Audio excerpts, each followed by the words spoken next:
is a Wednesday morning. We are out and about already. We had some things scheduled this morning, so literally got out of bed and got in the car.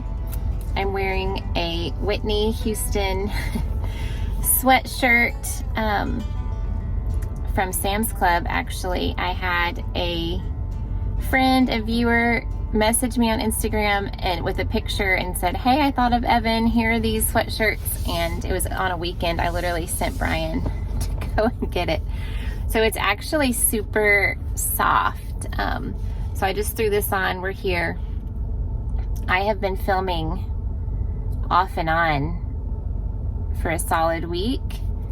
And if you saw our last video, I shared that we had not slept much.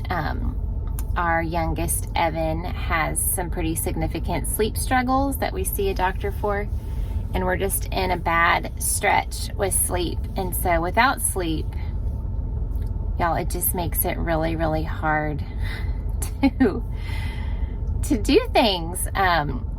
So also the house has been kind of, I don't know if overwhelming is the right word, all-consuming. We've had anywhere from like 5 to 15 workers there at a time, and we're living on site. If you're new here, we had a fire in August and our main house was a total loss, and so we're living on property in like a mother-in-law suite. So we're there, so we, are able to pop over, multiple times a day and see what they're working on. So right now they're doing electrical still, which, we had an electrical fire. So they're such nice guys. They're doing such a good job. And I've just really been praying, at one of our Q&As that we've done since the fire, someone asked if we were going to be really fearful of fires. And I think, yes and no. Like Lizzie and I were on a walk in the neighborhood. We live out in the country last night with Evan, and this guy had a burn pile, and he was standing right there, and we both looked at each other, and it was like a big fire, contained, appropriate, but to us it like triggered this response. And Lizzie was like, oh Mom, God, it's close to those trees. What if it gets on their house? So I think, when you've been through a trauma like that, definitely those are unique fears to you because that's been your experience. So I've just been, I said a prayer when the electricians came and was just like, Lord, protect our home, protect us, just let everything be wired safely. Let nothing, go unseen that needs to be seen by them. God, I trust you. So while yes, we'll have some, fears and concerns, we're just going to, we have to live, and we have to live in peace. And so anyways, so electrical's going in. The framers we're waiting on, they're supposed to be coming. I pray they come this week. They need to do all the door frames and make all the big changes that we made in entryways and moving. We didn't really move too many walls, just kind of in the kitchen area. So they need to come. And then once those two things finish, we should start to move along in the inside really quickly. On the outside, a while ago our roof was done. And then right now we've had pressure washers come multiple times. The fire started on our front porch, and so we have this beautiful white Austin stone that is black where the roof line is because it started in the attic. So they've tried multiple times and it's still black. So that's a big concern because we can't have our front porch have black stone. Like it literally looks like there was a fire. So, we're a little bit anxious. Sorry, I was trying to get away from that sunlight. Worst case scenario, they have to take the stone out and redo all that, which I think would be a huge drama and a big setback. So we're definitely praying against that. They also mentioned that they could come put an acid on it. And I don't even know what that means, or if that poses like any long-term safety risks for us. I'm assuming no, or they wouldn't offer it, but it's just kind of an unknown. So I was really hoping when the pressure washers came back, because they used a lot of bleach and let that sit, that there would be some improvement, because it doesn't have to be perfect, but it just can't be you walk up and be like, oh, there was a fire here. So that's been this week. I don't know what the final say is. We did get insurance to finally approve our cabinets and countertops. That was in addition to our original request. We didn't have a roof, and so it ended up raining in the house for weeks at a time. Not the rain, but just the rain. It would sit there, the water. And so we ended up getting a lot of mold and water damage. So it took them weeks to get back to us on that. So that's a huge relief. We're still waiting on our contents. So our fire policy is structure, like the actual building of the house, and then contents, everything inside, and then extra living expenses. So we had 3 separate fire policies. So the structure has already been approved. Contents still is not approved. They asked for an extension. And every week I just keep praying, okay, Lord, let this be the week that we hear from them on contents. You know, I really want to, when we move in, have the majority of the things that we'll need to, you know, have in our house. And with just our normal income, we can't just replace everything that we lost. So it will be really nice when they get back. I know the couches that we picked out for the living room have a 3-month delivery. So we're still, you know, way past that, but I have this Google chart or a Google document on the things that we want to purchase. And then those that, you know, are months out, I want to make sure when they tell us, okay, we're, you know, 8 weeks out, that I, you know, make those couch orders and stuff, because we want to have somewhere to sit when we move in. I was also telling Brian, you know, when you buy a new home and you move into it, it feels new, and it always doesn't feel like home right away. You know, you have to get used to it, kind of have some memories there to make it feel like your home, but you're surrounded by your belongings, you know, all of your things that make it feel like this is your home.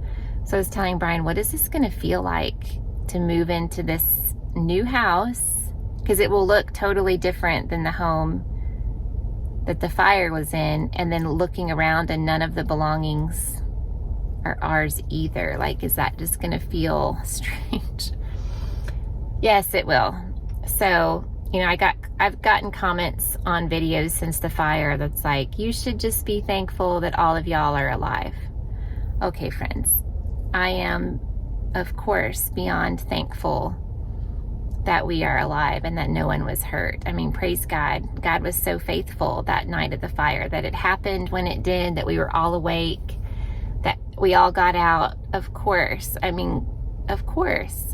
But when you go through a trauma, it's okay to feel sad about the ramifications of that, you know, it's okay for us to feel sad that we lost all of our belongings. Like, that's a valid feeling.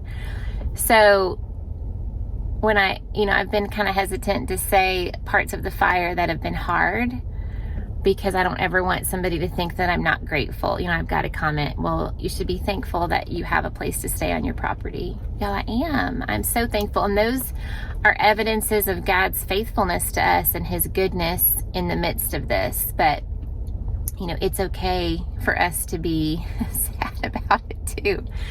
So I was telling Brian, I was trying to encourage one of our kids that this wasn't going to be forever. Like, we're in 900 square feet together, which is a big change for us. There's no privacy. We're sharing one toilet, one bathroom, which, you know, I know people have it way harder than this, and I appreciate that. But it's just hard for us. It is. So I was trying to encourage my daughter that this is a temporary situation. But then when we've been here since August and there's no end in sight, it's like, is that really encouraging that it's temporary when we've been doing this for so long? So then I was like, well, it's a long temporary. This is our long temporary. But this isn't going to be our life forever. Like, I'm going to, have privacy again. You're going to have privacy again. Evan's going to have a bedroom again. We're going to, have space for belongings. We're going to have more belongings than we have now. It's just a temporary thing. And, this temporary thing is probably going to last more than a year, which doesn't make it feel temporary. But it's good to just keep perspective, like this isn't going to be our forever living in this tiny space. And then Brian was like, that's exactly it. This is our long temporary. So we kind of jokingly now say, okay, long temporary, we can do this. So, what do I have going today? Outside of this appointment this morning, we only have church tonight. So that's nice. So when we get home, we need to do school. There's no therapies today for Evan. I did laundry on Sunday, and so I'm trying to do laundry on Sunday and Wednesday for Brian, myself, Evan, and Everett. We're still trying to get new routines, even though we've been doing this since August. And then the girls just do their laundry whenever. So I need to do laundry. I didn't look on I made my February meal plan. We've stuck to it outside of last night. I was really craving a hamburger. Brian makes these great smash burgers. So I had him do that instead. We were supposed to have coconut fish, like baked fish that looked really good.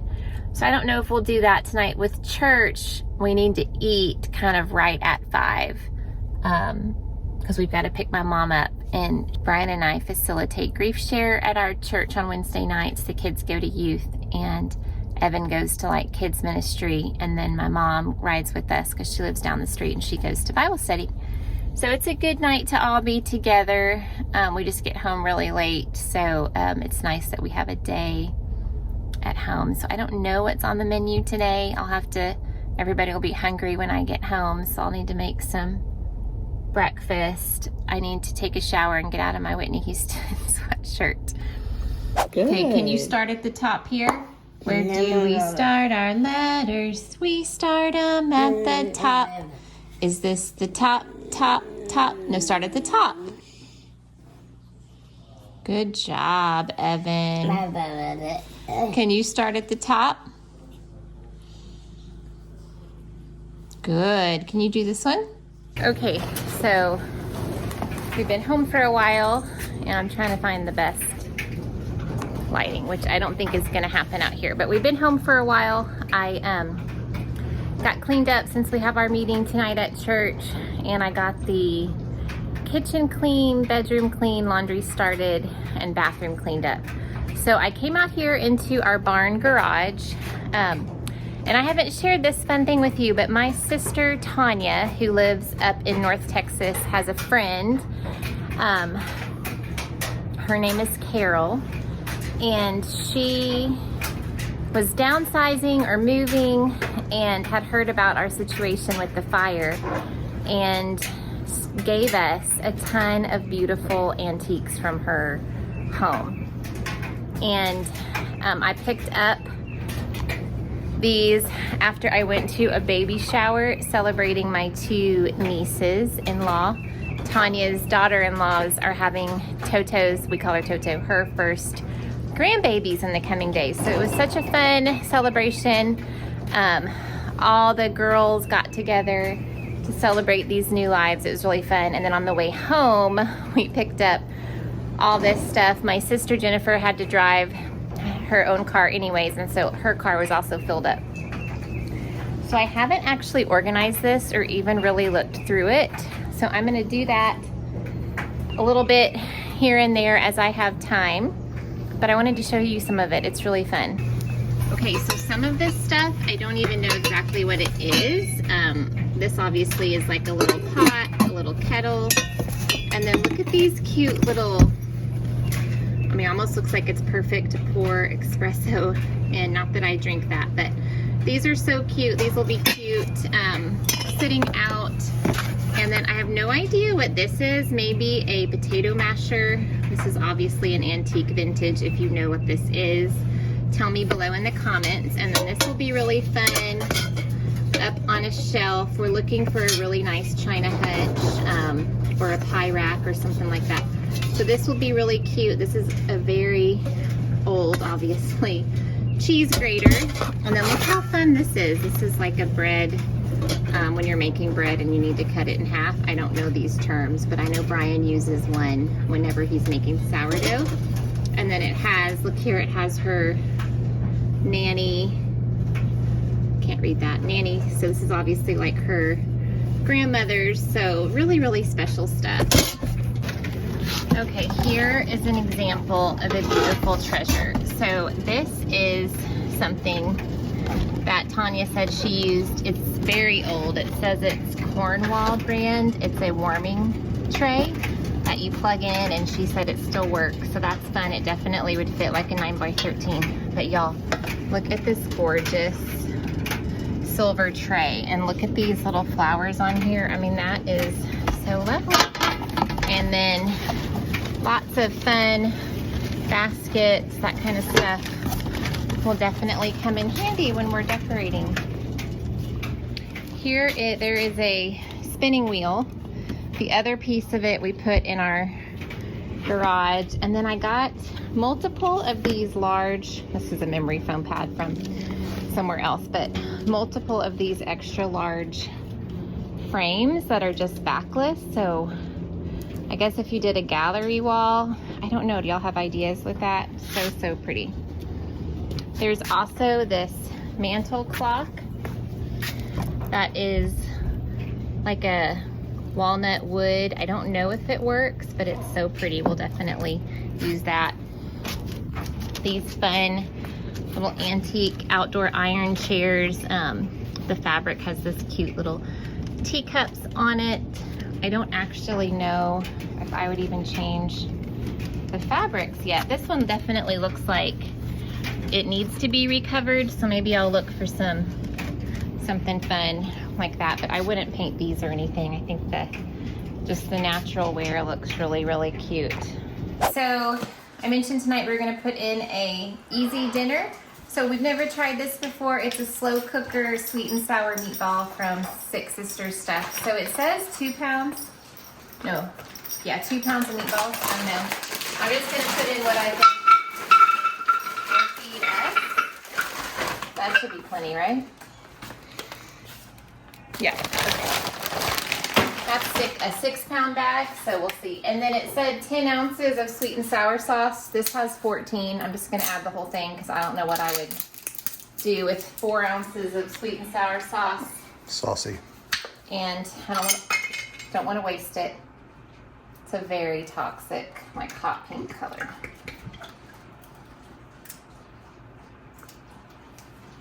Okay, I did not read the directions, so I started pouring things in. Okay. Place all ingredients inside. Okay. 1/4 cup of brown sugar.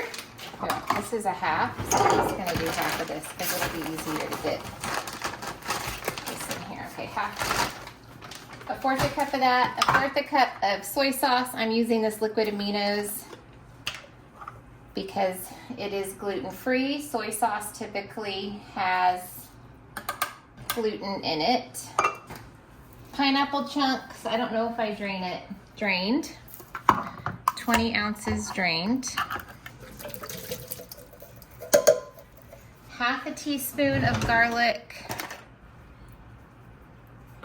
And then I'm gonna add the onion and peppers in just a few minutes. This only needs to go for 2 to 3 hours, but I had a break in my day, so I wanted to go ahead and get it started. So I will add those once I get the laundry going and lunch cleaned up, because I don't really have counter space to cut anything yet, but I'll show you that once I get it So then I'm just gonna make rice in the Instapot and hopefully this will be good. So this is my first order with Thrive Market. It's not sponsored. I'm not an affiliate with them, but I wanted to try it out because I have celiac disease and I do eat all gluten-free and have a hard time finding everything that I want in one spot. So I wanted to give this a try. We'll see. So this is brown rice flour.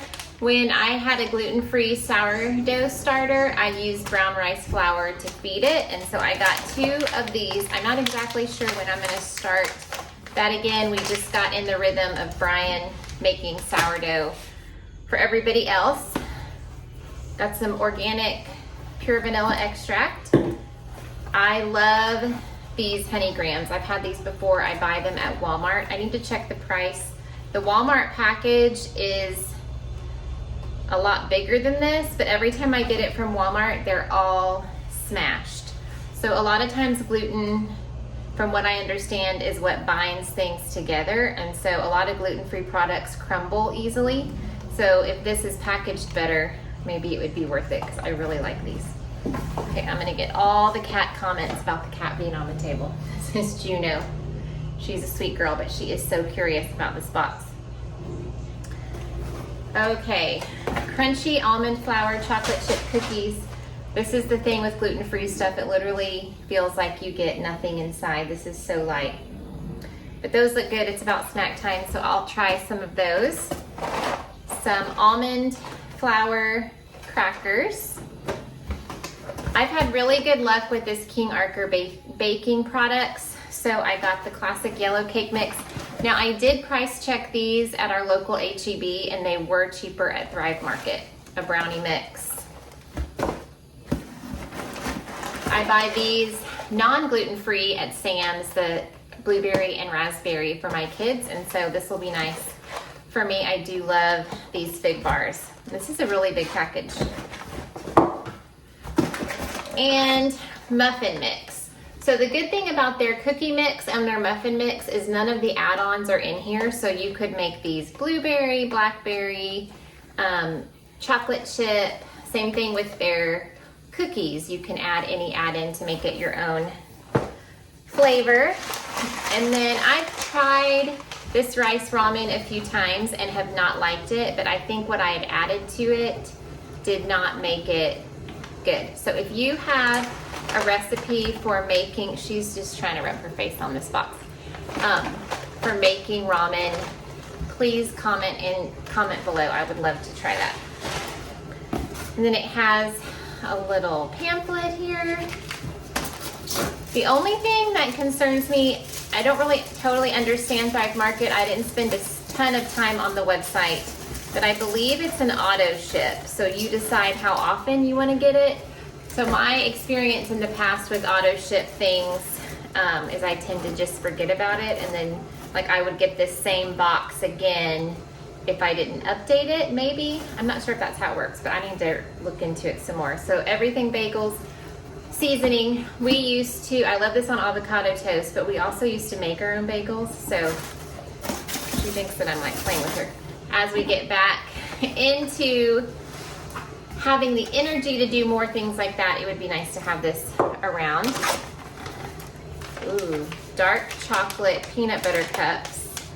I do not remember adding this. I do remember adding these. These are like organic Starbursts.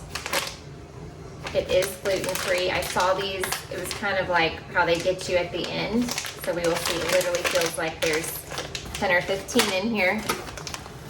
Breadcrumbs. I have tried a couple of gluten-free breadcrumbs and have not always been impressed. I love this char bread in general. Like all their sandwich bread and stuff is so good. So I would assume that the breadcrumbs are good. However, this feels like it couldn't be more than a cup or a cup and a half. So price-wise, I just don't know.